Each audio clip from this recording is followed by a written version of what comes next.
ডাল লাগিয়েছি, গাছ হওয়ার জন্য নিয়ে এসেছিলাম হরিয়ানা থেকে ডালগুলো নিয়েছি। অনেকটাই ফুটেছে, এই যে কত সুন্দর হয়ে ফুটেছে, অনেক সুন্দর হয়ে ফুটেছে,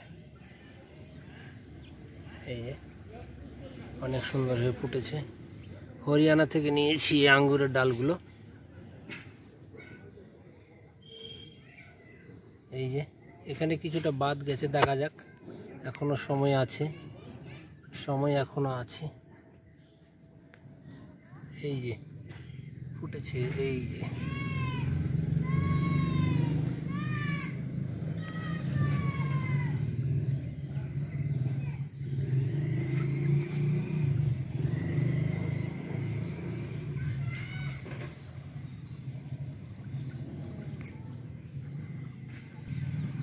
এটা হচ্ছে মহারাষ্ট্রের জাত ভিএসডি আঙ্গুর।